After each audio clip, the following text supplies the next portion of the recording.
नमस्कार सभी साथियों। हमने पिछली बार बातचीत करी थी कि अद्वैत वेदांत की जो तत्व मीमांसा है और महर्षि रमन की जो अनुभव हुए आत्म साक्षात्कार के, उस अनुभव से और वेदांत की तत्व मीमांसा से उनके दोनों की समानताएं हमने डिस्कस की और हमने वेदांत को फॉलो करने वाले लोग किस तरह की गलती कर देते हैं और महर्षि रमन ने उस पर क्या प्रकाश डाला है, इस पर बातचीत करी थी। इस वीडियो में हम जो बात करने वाले हैं वो बात करने वाले हैं कि महर्षि रमन स्वयं आत्मा को लेकर, आत्म अनुसंधान को लेकर और आत्म साक्षात्कार को लेकर क्या बातें रखते हैं और उनकी प्रैक्टिस या आत्म साक्षात्कार करने के तरीके के बारे में संक्षेप में वह कौन सी बातें बताते हैं, यह बात करने वाले हैं। हमने जैसा कि पिछली बार भी कहा था, मैं दोबारा से यह बात कहूंगा कि महर्षि रमन केवल उन सीरियस साधकों के लिए हैं जो वास्तव में आत्म साक्षात्कार करना चाहते हैं, ना कि कहानियों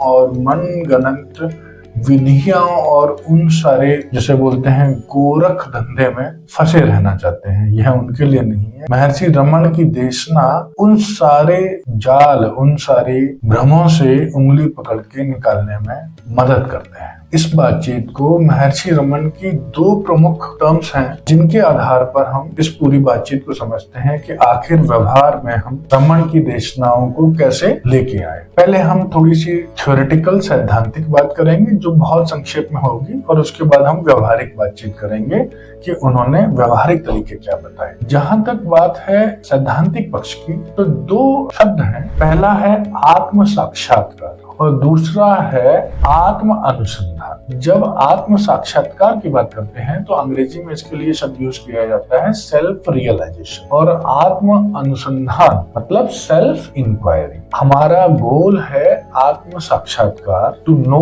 one self what we really are, and the process जिसके माध्यम से हम ये करेंगे उसको महर्षि रमन ने नाम दिया आत्म अनुसंधान। तो पहले आत्म साक्षात्कार की जब हम बात करते हैं तो महर्षि रमन का मानना है कि अगर हम मन और शरीर को द्वारा जो क्रियाएं कराता है ऐसा व्यक्ति है, इस बात को हम केवल न माने।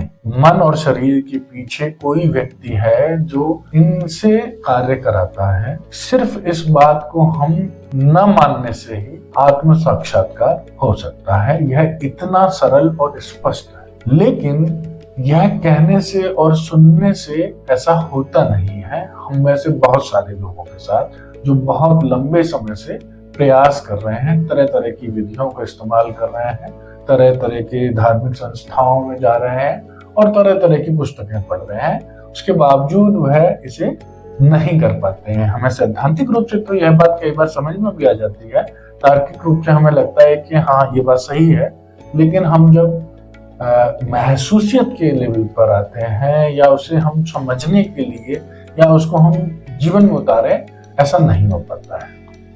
तो ऐसी स्थिति में दूसरी विधि हम जानना चाहते हैं कि जिससे हम इस बात को समझ सकें या हम खुद अनुभूति कर सकें। उसके लिए महर्षि रमन ने एक विधि बताई है, वह विधि के बारे में हम अब चर्चा करने वाले हैं। इस विधि की शुरुआत यह है कि जैसे हम बहुत सारी चीजों के अनुभव करते हैं, जैसे हम मान लीजिए अभी मैं ये कैमरा देख रहा हूं, इस कैमरे को देखते समय मैं यह भी देख रहा हूं कि मैं कैमरा देख रहा हूं, यानी कि मेरे मन में जो विचार आ रहे हैं उन विचारों को देखने का एक भाव भी है कि मैं सोच रहा हूं या मैं बोल रहा हूं या मैं आपसे बातचीत कर रहा हूं। तो इन सारे विचारों के मूल में मैं का विचार हमेशा रहता है और यह मैं का विचार निरंतर बना रहता है, अलग अलग वस्तुओं के तादाद में, अलग अलग विचारों के तादाद में। महर्षि रमन कह रहे हैं कि शुरुआती साधक को सबसे पहले यह समझना है कि सारे विचारों के मूल विचार यह अहम विचार है, मैं का विचार है। इसे अहम वृत्ति कहा है उन्होंने। यह अहम वृत्ति ही सारे विचारों का आधार है, सारे विचारों का मूल आधार है। तो जब हम साधना शुरू करते हैं तो हमें इस विचार को पकड़ना है कि यह मैं का विचार क्या है। गहरे में जाकर हमें यह समझना है कि यह मैं का विचार कहाँ से उत्पन्न हो रहा है, मेरे भीतर इस मैं का विचार उत्पन्न कहाँ से है, क्या है इसका स्रोत। इसको पकड़ते रहना है, इसकी ओर अपने आप को, अपने ध्यान को केंद्रित करना है, बजाय जो अनुभूति और जो विचार आ रहे हैं। अक्सर यहाँ पर तत्वमीमांसीय दृष्टि से महर्षि रमन कहते हैं यह मैं का जो विचार है, यह विचार एक तरह की भ्रांति है। अलग अलग तरह के विचार हमारे मन में आते हैं, अलग अलग तरह की वस्तुओं को हम मानते हैं कि यह मेरी है, यह विचार मेरा है, यह घर मेरा है, यह पद मेरा है, यह नाम मेरा है। इस तादात्म्य के अलावा ये अहम विचार कुछ भी नहीं है। वह कहते हैं कि मन तमाम विचारों के अलावा कोई अलग से एंटिटी नहीं है, यह एक तरफ से विचारों द्वारा क्रिएट किया गया एक भ्रम है, जिसे हम मैं बोल देते हैं। जैसे इंडिविजुअल मैं के नाम से रमन बोलते हैं कि व्यक्तिगत मैं जो है यह भ्रम है। दूसरे शब्दों में उन्होंने इस बात को ऐसे भी कहा है कि यह आत्मा का मन के अंदर या बुद्धि के अंदर एक प्रोजेक्शन है, रिफ्लेक्शन है। यह वास्तविक आत्मा नहीं है, यह एक काल्पनिक विचार है जिसे हम मैं, व्यक्तिगत मैं बोलते हैं। अब सवाल यह है कि यह काल्पनिक है तो यह हमें रियल क्यों लगता है, और हम तो इसी को मैं समझते हैं। इसके अलावा अगर कोई मैं है तो उसका किस तरह की प्रकृति है। ये सारे सवाल हमारे मन में आएंगे ऐसी स्थिति में, तो हम एक एक करके इनको समझते हैं। सबसे पहले तो ये कि अगर यह काल्पनिक है तो यह हमें रियल मैं क्यों लगता है। तो इस बात पर महर्षि रमन कहते हैं कि असल में यह मैं की कोई तात्विक रियलिटी नहीं है, यह हमेशा किसी वस्तु या किसी विचार के साथ अपना तादात्म्य स्थापित करके ही क्रिएट होता है। इसीलिए यह लगातार अपना तादात्म्य क्रिएट करता रहता है, हमेशा किसी विचार से, किसी वस्तु से, किसी चीज से, ताकि वह अपने आप को जीवित रख सके या अपना एहसास करा सके कि मैं हूं। लेकिन जैसे ही हम विचारों से या वस्तुओं के विचारों से या सूक्ष्म विचारों से अपने इस अहम विचार की डिटैच करते हैं, एक तरह से हम वस्तु के बजाय जो उन्हें अनुभव कर रहा है, जो उसको देख रहा है, उस ओर अपना ध्यान लेके आते हैं, तो यह मैं का विचार समाप्त होने लग जाता है। इसकी स्टेजेस भी महर्षि रमन ने बताई हैं कि शुरू में आप पहले मैं के विचार को समझते हैं, फिर आप जब मूल में लगातार जाने की कोशिश करते हैं जिसका मूल क्या है, तो आपको कुछ ऐसे अनुभव होने लग जाते हैं जब यह मैं विचार समाप्त हो जाता है।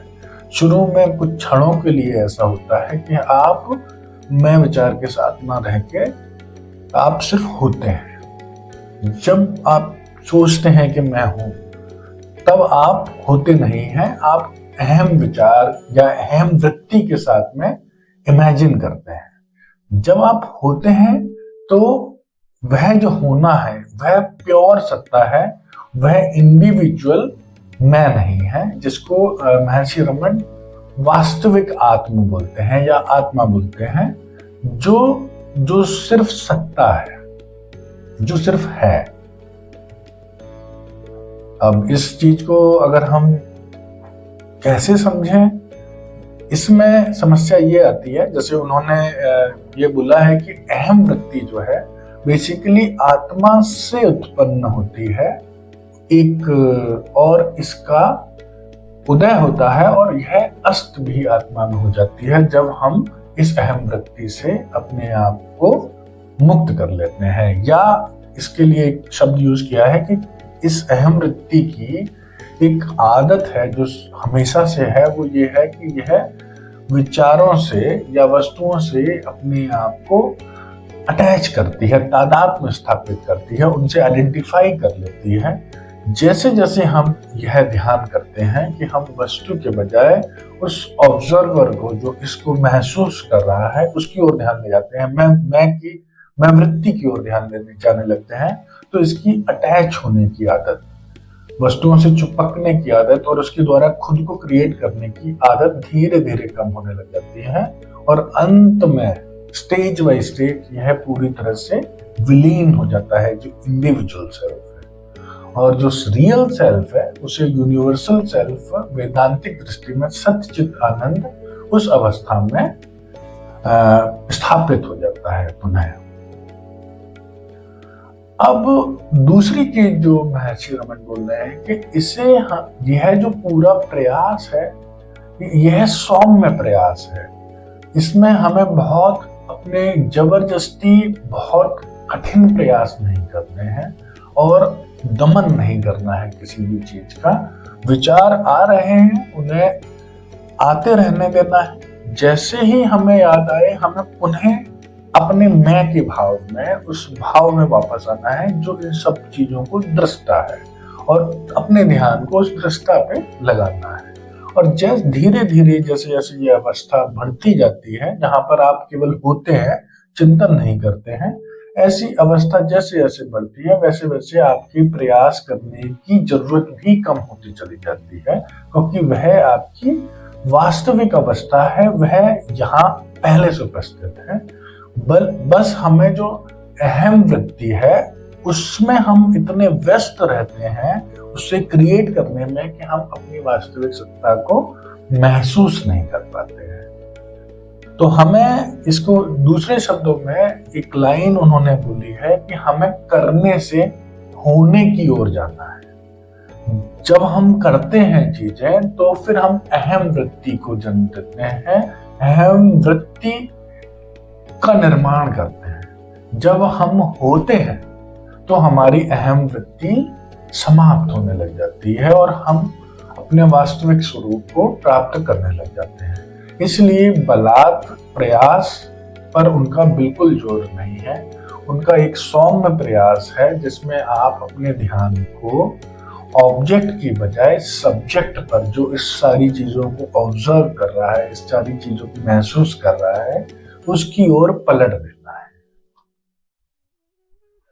आई होप ये जो पूरी बात जो महर्षि रमन ने बहुत स्पष्ट ढंग से कही है, यह मैं उतनी ही स्पष्टता के साथ शायद आप लोगों तक पहुंचा पाया हूं। अगर मैं इस प्रयास में सफल हुआ हूं या विफल हुआ हूं, आप लोगों से मैं उम्मीद करता हूं कि आप अपने अनुभव इस मामले में, जो भी आपने अभी तक विधियां अपनाई हैं, जो भी किताबें पढ़ी हैं या जिस एक्सपीरियंसेस से आप गुजर रहे हैं, आप मेरे साथ यहाँ शेयर करें। और कुछ अगर ऐसी चीजें होंगी जिसपे हमें फर्दर डिस्कशन करना चाहिए तो मैं बहुत खुश होऊंगा कि हम इस बारे में अपनी एक कुछ कम्युनिटी बना पाए, क्योंकि यह बहुत और विषय है जिस पर हम, अगर कुछ लोग हैं जो इस पर काम कर रहे हैं, मैं खुश होऊंगा कि हम सब लोग एक दूसरे के साथ कनेक्ट हो पाए। नमस्कार, फिर मिलते हैं किसी नए विचार के साथ। धन्यवाद।